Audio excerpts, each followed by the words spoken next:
Human Geography, Chapter 5 by Knox Marston, 7th edition. Cultural Geographies. Thailand is considered to have one of the highest, if not the highest, number of transgendered people worldwide. Transgender is the term that refers to a person whose self-identity does not conform to conventional notions of the male or female gender. There is no official count, but knowledgeable scholars estimate the number to be close to 200,000. This number would not come as a surprise to visitors to Thailand and might even be rejected as an underestimate, given Cathoy's ubiquity. Sorry if I can mispronounce. Indeed, surf the internet and you'll find Cathoy's repeatedly touted as an interesting and exciting feature of nightlife in the city. Cathoy is the Thai term that refers largely to male to female transgender. Cathoys, or ladyboys as they refer to themselves, and are referred to by others, are everywhere in Bangkok, but also live openly in rural villages across the country. Importantly, many Thai people perceive Cathoys as not comfortably fitting into the category of transgender and prefer to recognize them as belonging to a third gender. That is, they are neither male nor female, while others, including many Cathoys themselves, view them as either a kind of man or kind of woman. Equally important is the fact that, while certainly marginalized, are most sexual minorities around the world, in Thailand, the Cathoy enjoy wide acceptance and even national fame. Scholars have been drawn to understanding Cathoys because of the fact that they live and move through Thai society fluidly and seemingly with little harassment. Survey research on the ubiquity of Cathoys in Thai society has shown that both children and adults can identify at least one Cathoy in their school or village. In short, it appears that there are a large number of males in Thailand who decide to make a dramatic transition from one gender to another. And researchers believe that, among other reasons, geographic factors, that is, the particular characteristics of Thailand and especially its cultural characteristics, help explain this phenomenon.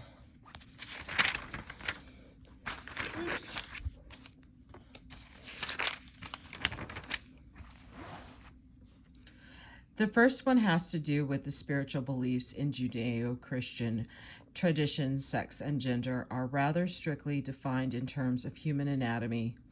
In Thailand, however, which is largely Buddhist country, gender is often defined in terms of the social roles males or females perform in the home or in the public sphere. At the same time, sex roles are correlated not with sexual organs one has, but with what one does with them. Importantly, as in most other cultures, through Thais also operate through stereotypes of male and female behaviors. The differences between them in terms of those personal characteristics is actually smaller than elsewhere.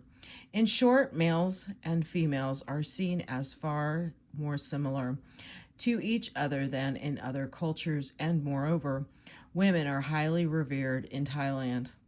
The result is as though physically the transition from male to female is a significant one. Psychologically, it is less so in a country where families pay a bride price to marry off their sons, not their daughters. Finally, Thai Buddhism is a highly tolerant belief system that recognizes homosexuality and transgender as the result of karma, a misdeed or transgression from a past life. As such, the current life of a Cathoy is determined by the consequences of their past lives, and thus they deserve acceptance and understanding, and not scorn and rejection, as anyone can be affected by karma. Cathoids provide an important window into the complexity of culture, particularly at the intersection with sexuality, including sexual role and sexual anatomy, and gender, including gender identity and gender presentation. It helps us see that though sexuality and gender may appear to be the same worldwide, there are actually dynamic, contextual factors that I'm so sorry, there's a huge glare. Underlie the expression of significant differences despite apparent similarities. In this chapter, as shown here in the Cathoi example, we explore culture as a process is not understandable outside of the geographical context in which it operates. Culture as a geographical process. Anthropologists, geographers, and other scholars who study culture, such as historians and cultural studies specialists, agree that culture is a complex concept over time.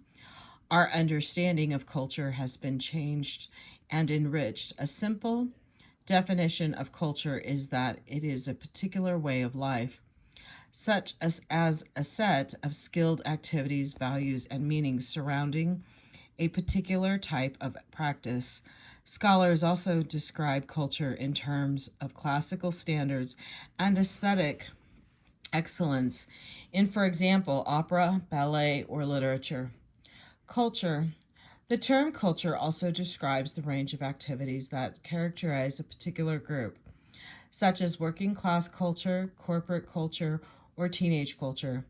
Although all these understandings of culture are accurate, for our purposes they are incomplete. Broadly speaking, culture is a shared set of meanings that is lived through the material and symbolic practices of everyday life. Our understanding in this book is that culture is not something that is necessarily tied to a place and thus a fact to be discovered. Rather, we regard the connections among people, places, and cultures to be emerging and always evolving, creations that can be altered sometimes in subtle and at other times in more dramatic ways. The shared set of meanings can include values, beliefs, practices, and ideas about family, childhood, race, gender, sexuality, and other important identities, or other strong associations such as vegetarianism or a devotion to Star Trek. These values, beliefs, ideas, and practices are routinely subject to reevaluation and redefinition, and can be, and very frequently are, transformed from both within and outside a particular group. In short, culture is a dynamic concept that revolves around and intersects with complex social, political, economic, and even historical factors. For much of the 20th century, geographers like anthropologists have focused most of their attention on material culture as opposed to its less tangible, symbolic, or spiritual manifestations. This understanding of culture is part of a longer tradition within geography and other disciplines. We will look more closely at the development of the cultural tradition in geography in the following section, in which we discuss the debates surrounding culture within the discipline. Like agriculture, politics, and urbanization, globalization has had effects on culture. Terms such as world music or global connectivity are a reflection of the sense that the world seems a smaller place now, as people everywhere are sharing aspects of the same culture. Through the widespread influence of television, the internet, and other media, yet, as pointed out in Chapter 2, although powerful homogenizing forces are certainly at work, the world has not become so uniform that place no longer matters. With respect to culture, just the opposite is true. Place matters more than ever. In the negotiation of global forces, as local forces confront globalization and translate it into unique, place specific forms. Geography and culture. The place based interaction occurring between culture and global political and economic forces are at the heart of cultural geography today. Cultural geography focuses on the way space, place, and landscape shape culture at the same time. That culture shapes space, place, and landscape. As such, cultural geography demarcates two important and interrelated parts. Culture is the ongoing process of producing a shared set of meanings and practices, while geography is the dynamic context within which groups operate to shape those meanings and practices, and in the process form an identity and act. Geography is in this definition can be a space that is as small as the body and as large as the globe. A two-way relationship. A contemporary example of this two-way relationship between geography and culture can be seen in the widespread popularity of online social networks designed to connect friends, family, coworkers, and peoples with similar interests. The most popular online social networking website, Facebook, with around 1.23 billion active monthly users worldwide, allows members to share photos, blogs, music, and videos, and a host of other personal information, as well as organize events, join groups, or seek relationship partners. In 2014, Facebook celebrated its 10th birthday. The social media site is increasingly important not just as a location for a social connection, but also for other forms of connection from economics to politics. For instance, Facebook and other social media played an important role in the Arab Spring and continue to be used in political ways around the world. Obama's first presidential election was thought to have been successful, in part for its use of social media. And while Facebook and other virtual networks have revolutionized the way people communicate with each other, there is far more to the internet than connecting with old friends and making new ones. Perhaps the most powerful force on the internet now is something known as the Internet of Things, called this because of the power of the internet to connect objects. That is, things like cars, refrigerators, and home security systems across time and space. Connectivity is obviously a powerful economic force, as investors see the Internet of Things as a new industrial revolution. But it's also a powerful cultural force as it transforms the way we as cultural brings relate to these connected objects and the relationships they generate with other things and people through their connectivity is an illustration of one kind of connectivity that the Internet of Things will enable. The things show how the Internet's ability to connect things across space can make our lives less subject to unexpected disruption, thus making life less frustrating and more efficient economically. What it doesn't show is how increasing connectivity across things also creates inequalities and challenges to fundamental rights such as privacy. Yes, having all your monthly bills get consolidated into one that is immediately registered and paid by your bank is highly convenient, but it also means that powerful corporations come to know a lot about you that you may not want them. Moreover, as the internet becomes increasingly connected across all of our things in some parts of the world, other parts will not be able to be so connected as they can't afford the cost of smartness, unquote. Of these things, experts who study the impacts of technology on society, culture, and ethics have reservations about the kinds of changes that the Internet of Things will bring about.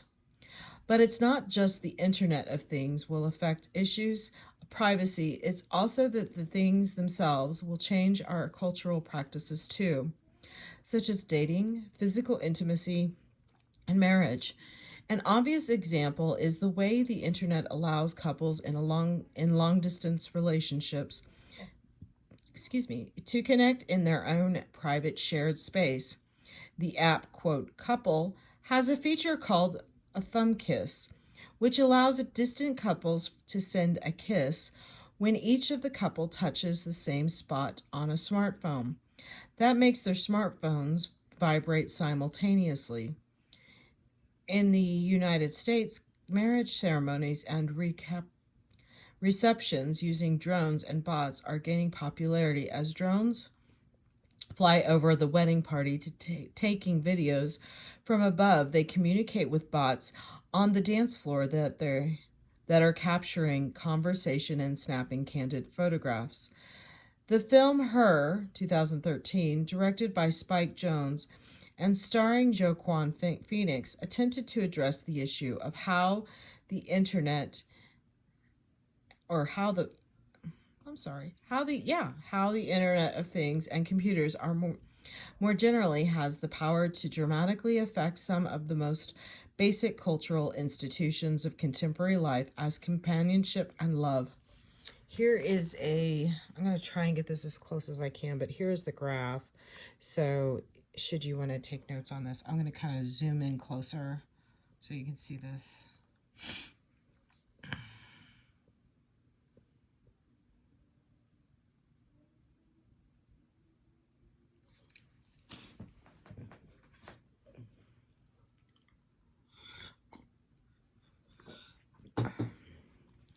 Traditions of cultural geography.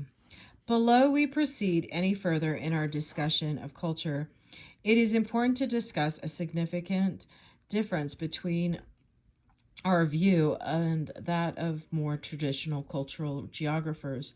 Many introductory human geography texts divide culture into two major categories: folk and popular culture. Folk culture is seen by specialists as the traditional practices of small groups, especially rural people with simple lifestyles, compared with modern urban people such as the Amish in Pennsylvania. I'm sorry. Simple lives, such as the Amish in Pennsylvania, or the Roma, also known as the Gypsies or travelers in Europe, who are seen as homogenous in their belief systems and practices.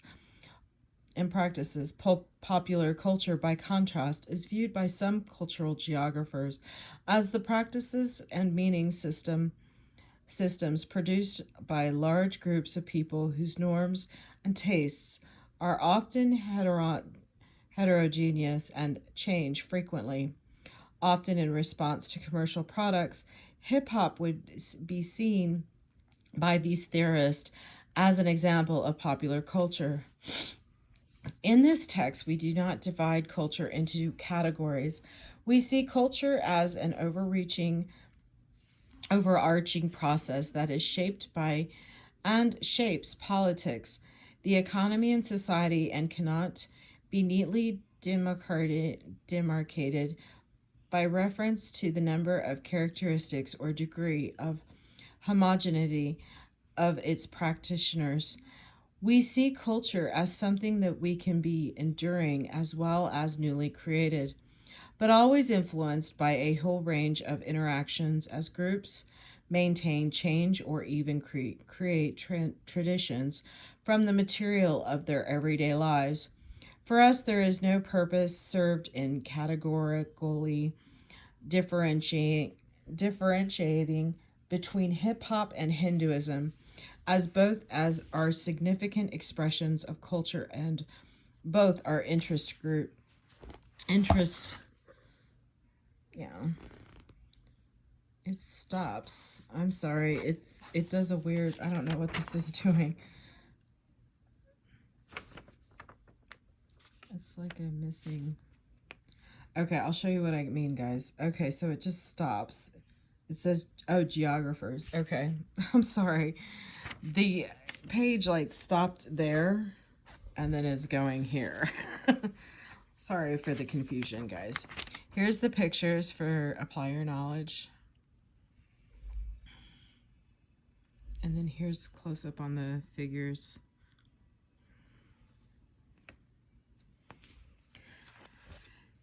Excuse me. Building cultural complexes. Geographers focus on the interactions between people and culture and among space, place, and landscape.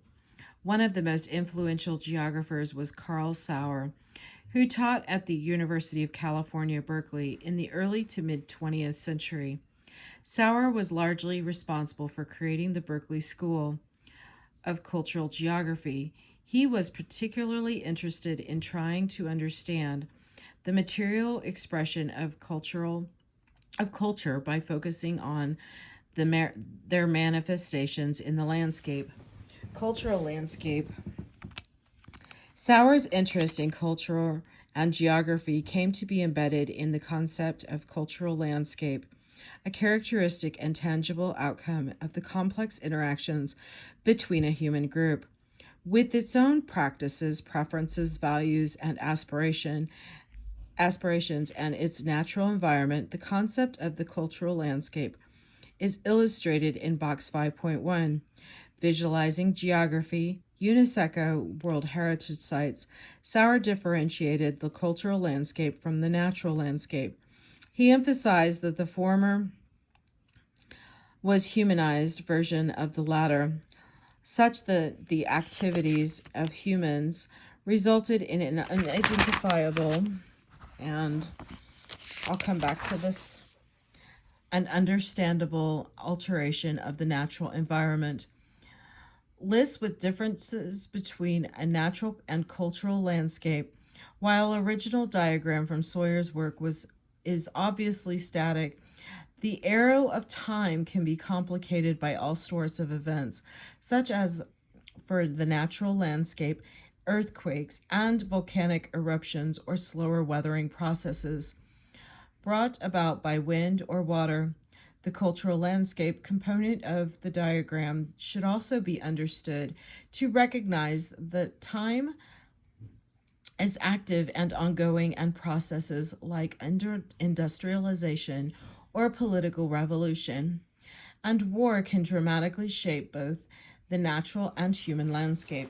Here is the graph, and then I'm going to go back and show this page should you want to read the visualizing. I'm going to do my best to get all of this so that you can, if you wish to read that at your leisure. And this is, let me kind of tilt that. I will cue in on this bottom part because it looks like there's a lot of important information in here. So here is,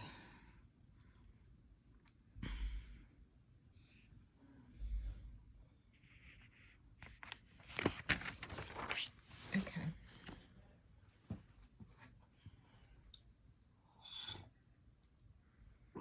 Sorry about that. Okay, critique of Sawyer's cultural landscape.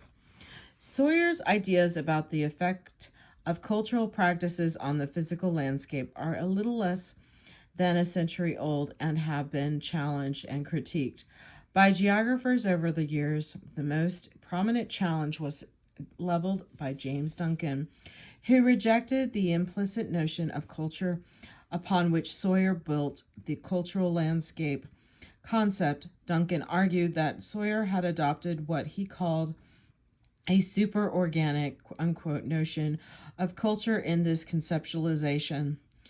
What he meant was that for Sawyer, culture seemed to be something what was somehow exterior to humans, a kind of well that humans drew from to make sense of the world. Duncan and most contemporary geographers reject this view and see culture as we do in this book, as a set of meanings and practices that are produced as humans go about living their lives. For roughly 5 decades, interest in culture within the field of the U.S. geography largely followed Sawyer's important work. His approach to the cultural landscape was ecological, and his many published works reflect his attempt to understand the myriad ways that humans transform the surface of the earth in his own words. In Europe, geographers interested in human interactions with the landscape took slightly different approaches. For example, in Great Britain, the approach to understanding the human imprint on the landscape was termed historical geography, while in France it was conceptualized as genre de vie. Historical geography, very simply defined, is the geography of the past. Its most famous practitioner was H.C. Darby, who attempted to understand cross sections or sequences of evolution, especially the ritual landscape genre de vie. A key concept in the Vidal de la Bloch's approach to cultural geography in France referred to a functionally organized way of life characteristic of a particular culture group. Genre de vie centered on the livelihood practices of groups that were seen to shape physical, social, and psychological bonds. Although emphasizing some landscape components over others, or giving a larger or smaller role to the physical environment, all of these approaches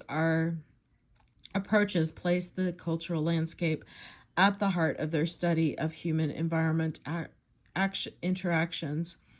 H.C. Darby most successfully implemented his historical approach to cultural geography and landscape by developing a geography based on the Domesday Book, a key historical document.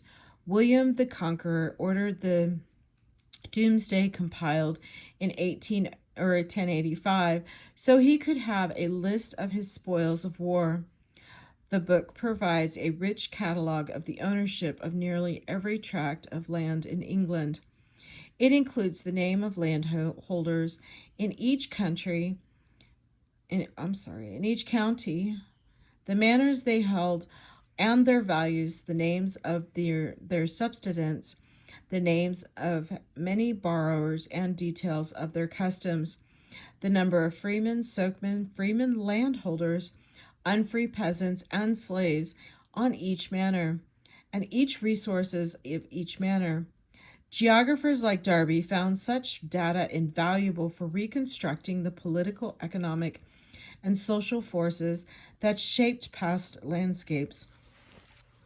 Vidal de la Bloch emphasized the need to study small homogeneous areas to uncover the close relationships that exist between people and their immediate surroundings.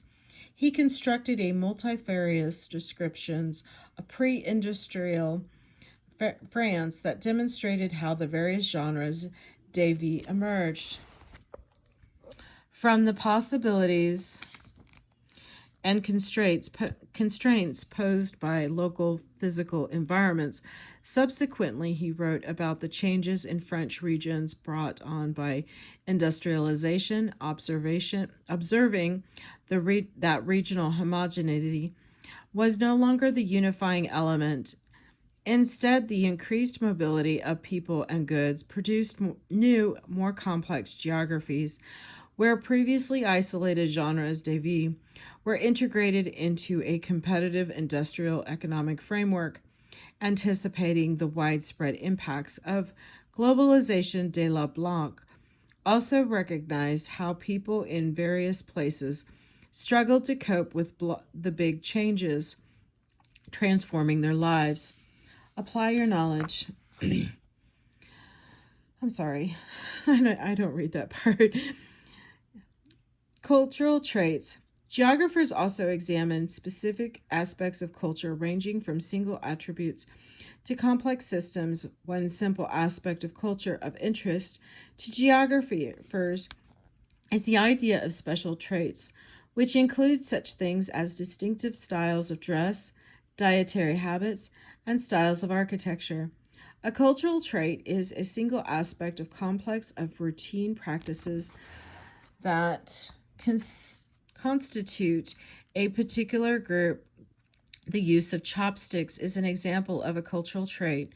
Chopsticks are a common eating implement across China, as well as other parts of Asia from Vietnam to Japan. As other example illustrates, the cultural traits are not necessarily unique to one group, and understanding them is only one aspect of the complexity of culture.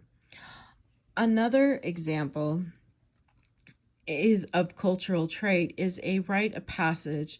These are acts of custom, practices, or procedures that recognize key transitions in human life, birth, menstruation, and other markers of adulthood, such as sexual awakening and marriage rites of passage, are not common among many of the world's cultures.